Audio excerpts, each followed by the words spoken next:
ஒரு அப்பாவும் பையனும் பேசிட்டு நடந்து போயிட்டே இருந்தாங்களாமா. அவங்க அப்பா அந்த பையன பார்த்து ஒரு கேள்வி கேட்டாராம். "ஏன்டா மேக்ஸ்ல கம்மி கம்மியா மார்க் வாங்குற? ஏன்டா மார்க்கே வாங்க மாட்றன்னு?" அதுக்கு அந்த பையன் சொன்னானா, "இல்லப்பா நான் கஷ்டப்பட்டு முயற்சி பண்றேன். ஆனா என்னால வாங்கவே முடியலப்பா" அப்படின்னு சொன்னானாம். திடீர்னு அவங்க அப்பா பக்கத்துல இருந்த குளத்துல அந்த பையன தள்ளி விட்டுட்டாராமா. அந்த பையனுக்கு நீச்சலும் தெரியாது.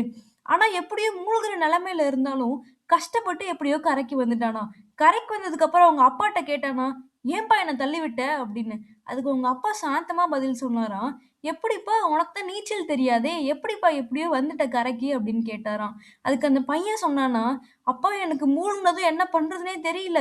எனக்கு காத்து வேணுங்கிறது போல இருந்துச்சுப்பா. அதனால எப்படியோ கஷ்டப்பட்டு கரைக்கு வந்து காத்து வாங்குனதுக்கு அப்புறம் தான்ப்பா எனக்கு உயிரே வந்துச்சுன்னு" சொன்னானாம். இதுதான்ப்பா பாயிண்ட்டே.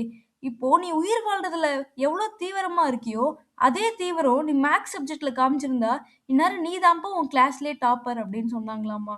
ஸோ ஒரு விஷயம் உங்களுக்கு கிடைக்கலன்னா, நீங்க அதுல தீவிரமா இல்லன்னு அர்த்தம்.